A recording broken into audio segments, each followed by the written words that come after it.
सम्मानित साथियों, नमो बुद्धाय, जय भीम। हमेशा की भांति एक बार पुनः हम लेकर आ गए हैं डॉक्टर अंबेडकर संदेश। आज का डॉक्टर अंबेडकर संदेश ऐसा लेकर हम उपस्थित हुए हैं जो बाबा साहब ने दिया था।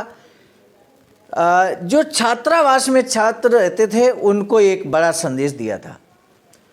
सम्मानित साथियों, हमारा एक परम दायित्व तो बनता है कि हम इस वीडियो को छात्रों तक पहुंचा दें, ऐसे छात्रों को जो खासकर बाहर रहते हों। तो बाबा साहब का क्या संदेश है उन छात्रों के लिए जो छात्र छात्रावास में रहते हैं। ऐसे छात्रों के लिए आज का डॉक्टर अंबेडकर संदेश, बाबा साहब का भाषण बहुत ही क्रांतिकारी होने वाला है।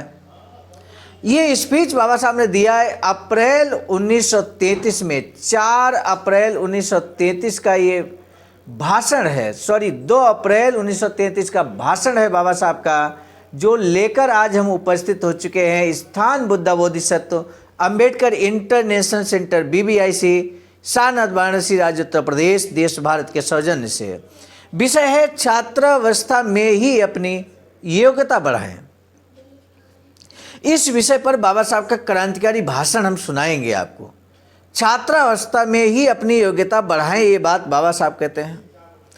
कई छात्र छात्रावस्था में बहुत सारे आंदोलनों का हिस्सा बनते हैं।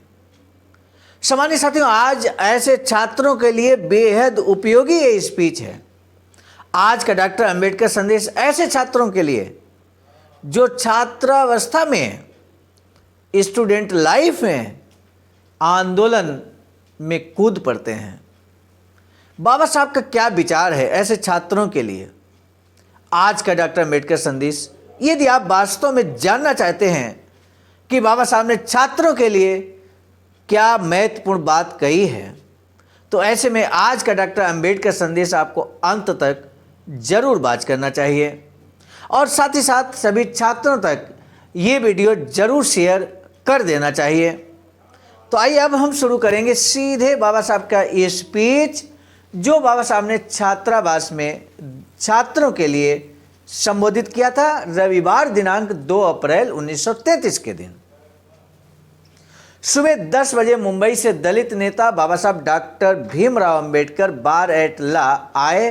ठाणे के अखिल भारतीय बहिष्कृत शिक्षण प्रसारक मंडल के मुंबई ठाणे रोड पर स्थित नामदार आगा खान के विस्तीर्ण बंगले के परिसर में बने दलित विद्यार्थी छात्रावास की जांच हेतु उन्हें आमंत्रित किया गया था। तो ये जो छात्रावास है, इसके लिए कितनी मुसीबतें सहन करनी पड़ी बाबा साहब को, ये आज के डॉक्टर अंबेडकर संदेश में आप जरूर देखिए, हम जरूर आपको बताएंगे। उन्हें छात्रावास में ले आने के लिए बोर्डिंग के सुपरिंटेंडेंट श्रीयुत चांद्रकर और ठाणे सामाजिक समता सेवा संघ के श्रीयुत मारुति राव और साबाजी गायकवाड़ उन्हें लेवाने के लिए आगे रेलवे स्टेशन पर गए थे। बाबा साहब डॉक्टर भीमराव अंबेडकर के महासचिव श्रीयुत शिवतरकर और डॉक्टर बाबा साहब के मुंबई के सहकारी कार्यकर्ता बापू साहेब सहस्त्रबुद्धे, कमलाकांत चित्रे, जाधव, गायकवाड़, मडके, बुबा आदि नेता भी साथ आए हुए थे। बाबा साहब डॉक्टर भीमराव अंबेडकर के आने से काफ़ी समय पहले ठाणे शहर के अस्पृश्य उद्धारक, स्पृश्य सज्जन नागरिक वहाँ उपस्थित थे। अब हम सीधे ले चलते हैं बाबा साहब के स्पीच की तरफ, क्योंकि ज़रूरी है सीधे बाबा साहब के स्पीच से रूबरू कराना। और हम आपको बता दें, बाबा साहब जैसे ही भाषण देने के लिए खड़े हुए वैसे ही तालियों की बौछार हो गई सम्मानित साथियों। और भाषण देते ही बाबा साहब ने कहा कि पहले ये छात्रावास आश्रम हमने पनवेल में स्थापित किया था। वहाँ स्पृश्य समाज के किसी ने भी छात्रावास के लिए जगह नहीं दी थी, इसलिए एक जीव व्यक्ति के घर में हमें उसकी स्थापना करनी पड़ी थी। आगे उसने भी हमें ठगते हुए किराए में बढ़ोतरी करनी शुरू कर दी, तो वहाँ से हमें ये छात्रावास ठाणे ले आना पड़ा। यहाँ भी नामदार आगा खान के खुद लिख कर देने के बाद ये जगह हमारे हाथ में आने से पहले हमें बहुत कष्ट झेलने पड़े। यानी कि बाबा साहब ने छात्रावास स्थापित किया छात्रों के लिए रहने के लिए। हमें ध्यान देना होगा इस बात का कि बाबा साहब का विशेष तौर पर शिक्षा के प्रति बेहद स्पष्ट रुझान था, स्पष्ट उनका कर्तव्य था और वो करते भी थे। छात्रावास स्थापित करने के लिए कितनी समस्याओं का सामना करना पड़ा, ये आपने स्वयं ही देखा इस वीडियो के माध्यम से। आज इस बात पे भी विचार करना बेहद ज़रूरी है कि भारत के अंदर या राज्य उत्तर प्रदेश के अंदर, चूँकि हम उत्तर प्रदेश से प्रसारित कर रहे हैं इसलिए उत्तर प्रदेश की बात कर रहे हैं, आप जिस प्रदेश में रहते हैं उस प्रदेश से इस सेंटेंस को, इस भाषण को आप को रिलेट कर सकते हैं। ऐसी कौन सी सरकार है जो SC ST OBC के छात्रों के लिए छात्रावास खोलती हो, छात्रावास की विधिवत व्यवस्था करती हो? ऐसी कौन सी सरकार है, ऐसी कौन सा राजनीतिक दल है जो इन सुविधाओं पर विशेष बल देती हो? हमें इस बात पे जरूर ध्यान देना होगा और ये राजनीतिक समझ भी हमारे अंदर विकसित होनी चाहिए कि आखिर ऐसी सरकार, ऐसे राजनीतिक दल जो हमारे समाज के लिए बेहद ध्यान रखने का कार्य करते हैं, हमारे बच्चों के लिए विभिन्न तरह की व्यवस्थाएं करते हैं, स्कॉलरशिप की व्यवस्था करते हैं विभिन्न कोर्सेज करने के लिए। कई बार ऐसे कोर्सेज ऐसी सरकारें जीरो बैलेंस पर एडमिशन दिलाने का कार्य करती हैं।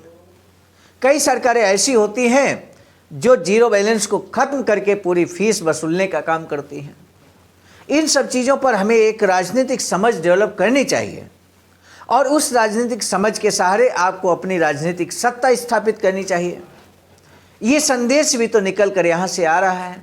बाबा साहब छात्रों से कहते हैं कि जब ये जगह हमें मिल गई तब ये सवाल फिलहाल हल हुआ। समझिए अपने छात्र बंधुओं, मैं चाहता हूँ कि नामदार आगा खां का ये बंगला सरकारी ग्रांट सुपरिंटेंडेंट चांदोरकर तथा उनकी मदद करने वाले अन्य सहकर्मियों की रात दिन की मेहनत आदि सुविधाएं आपको मिली हुई हैं। हमारे बचपन में हमें इनमें से कुछ भी नहीं मिलता था। इतनी सुविधाएं होने के बावजूद आपने उनका योग्य उपयोग नहीं किया। आप एकाध अंक ही यदि फेल हो गए तो ध्यान रहे कि हार केवल तुम्हारी नहीं होगी, अपितु इस संस्था पर भी आप नालायकी का ठप्पा लगाएंगे। मेरे सम्मानित साथियों, मेरे छात्रों, प्रिय छात्रों, यदि हमारे छात्र इस संदेश को सुन रहे हैं, बाबा साहब के इस स्पीच को सुन रहे हैं, बाबा साहब के हुबहू शब्दों को हम आप तक पहुंचाने की कोशिश कर रहे हैं। साथियों, आप जिन भी छात्रावास में रहते हैं, निश्चित रूप से अनुसूचित जाति जनजाति के नाम से बहुत सारे छात्रावास इस प्रदेश में और देश में स्थापित हैं।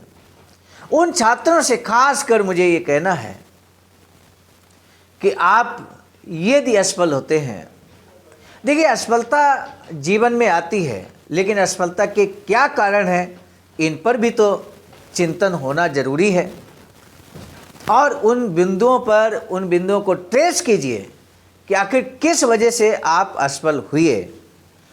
तो असफल हुए कारणों को दूर करते ही आपको सफलता मिल जाएगी।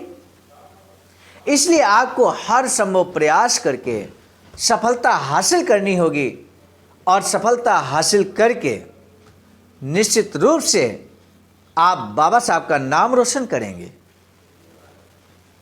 क्योंकि जो छात्रावास खोलने की प्रेरणा जो भी सरकार है वो बाबा साहब से मिली है। मेरे साथियों, बाबा साहब से पहले किसी महापुरुष ने छात्रावासों को खोलने का कार्य नहीं किया था मेरे साथियों। इसलिए अगर छात्रावास कोई भी सरकार खोलने का काम करती है तो वो बाबा साहब के पद चिन्हों पर चलने वाली सरकार हम कह सकते हैं। और छात्रावास में रहकर आप अगर सफलता को अर्जित करते हैं तो निश्चित रूप से आप बाबा साहब के ही नाम को रोशन करेंगे।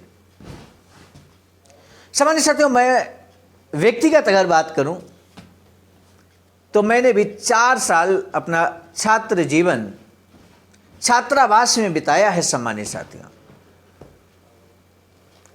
और मुझे खुशी इस बात की है कि हमने कोशिश की कि सार्थक परिणाम निकले और सार्थक परिणाम हासिल किए लाइफ में। आज जो कुछ भी है वो बाबा साहब की देन है। हम समझते हैं इस बात को, बाबा साहब के अधिकारों की बदौलत, बाबा साहब के संवैधानिक प्रदत्त अधिकारों की बदौलत आज हम सभी मान सम्मान स्वाभिमान के साथ आगे बढ़ रहे हैं। बाबा साहब आगे कहते हैं कि सरकार की तरफ से उपलब्ध की गई मदद हटा ली जाएगी यदि आप असफल हो गए छात्रावास में रहकर। नए अधिकार, बड़ी नौकरियां अगर हासिल करनी है तो पहले अपने को उसके लायक बनाना होता है। इस तरह अपने को लायक बनाने की प्रक्रिया के दौरान जब आप छात्रावास में होते हैं तब किसी और आंदोलन में आपका शरीक होना गलत होगा। ये आपके सामने मैं दूसरा मुद्दा रख रहा हूं। बाबा साहब कहते हैं किसी बड़े आंदोलन में आप शरीक होते हैं, किसी गैर संवैधानिक कार्य में शरीक होते हैं, और सोचो जरा, आपकी ऊर्जा तो बढ़ती ही है दूसरी जगह। दूसरा एक सबसे बड़ा जो गलत प्रभाव पड़ता है, जाने अनजाने अगर आप गलत आंदोलन में शामिल हो गए, गलत रास्ते पे चले गए, तो एफआईआर दर्ज होती है, और एफआईआर दर्ज होने के बाद आपका नाम अपराध में शामिल हो जाता है, और अपराध में शामिल होने के बाद फिर आप किसी नौकरी के लायक नहीं रहते हैं। ये बात बाबा साहब कहते हैं। बाबा साहब का स्पष्ट संदेश है कि आप जब तक विद्यार्थी जीवन में हैं तब तक आपका किसी और आंदोलन में शामिल होना गलत होगा। ये बाबा साहब कहते हैं। बाबा साहब कहते हैं और मेरा तीसरा मुद्दा है स्वावलंबन। आप स्वावलंबी बने।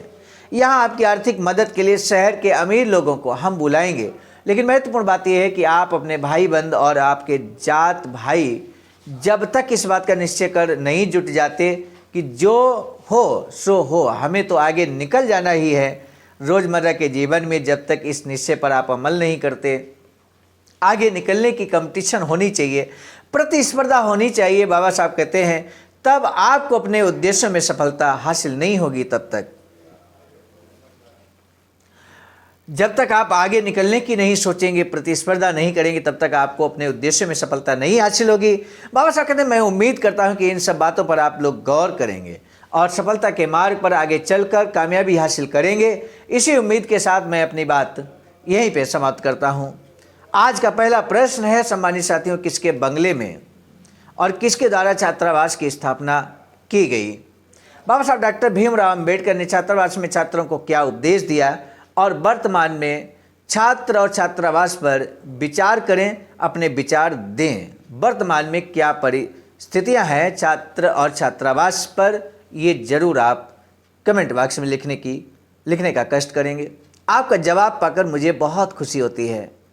निश्चित रूप से हम आपके जवाब को मान कर चलते हैं कि आपने डॉक्टर अंबेडकर संदेश को ध्यान से सुना है, समझा है, और निश्चित रूप से जब आप बाबा साहब को समझते हैं, बाबा साहब के विचारधारा से परिचित होते हैं, तो आप अंबेडकर मिशन की जो आंदोलन है उसको निश्चित रूप से सफलतापूर्वक आगे ले जाने का कार्य करते हैं। इसलिए हमें बेहद खुशी होती है जब आप आंसर लिखते हैं।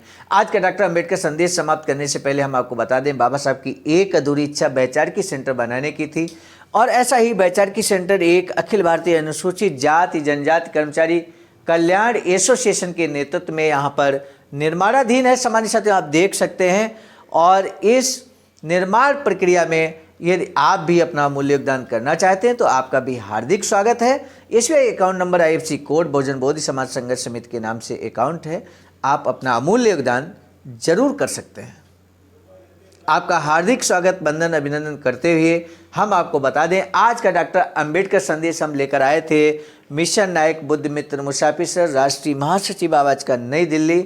साथ ही साथ आपकी प्रेरणा में ही डॉक्टर अंबेडकर संदेश लगातार आप तक पहुंच रहा है, और संकलनकर्ता के रूप में परम आदरणीय विजय कुमार बौद्ध जी, प्रांतीय कोषाध्यक्ष आवाज का बिहार, प्रस्तुतकर्ता के रूप में मैं स्वयं सर्वजीत आर्य, राष्ट्रीय कोषाध्यक्ष आवाज का नई दिल्ली। पुनः मिलेंगे नए डॉक्टर अंबेडकर संदेश में। मुझे पूरा भरोसा है कि आप ने हमारा इस चैनल आवाज़ का ऑफिशियल यूट्यूब चैनल को जरूर सब्सक्राइब कर लिया होगा, वीडियो को नियमित वॉच करते होंगे, नियमित आप शेयर करेंगे, ये मुझे पूरा भरोसा है। और इसी भरोसे के साथ आज के डॉक्टर अंबेडकर संदेश को दीजिए इजाज़त रोकने की। पुनः मिलेंगे नए डॉक्टर अंबेडकर संदेश में। तब तक के लिए आप सभी को सादर नमो बुद्धाय, जय भीम।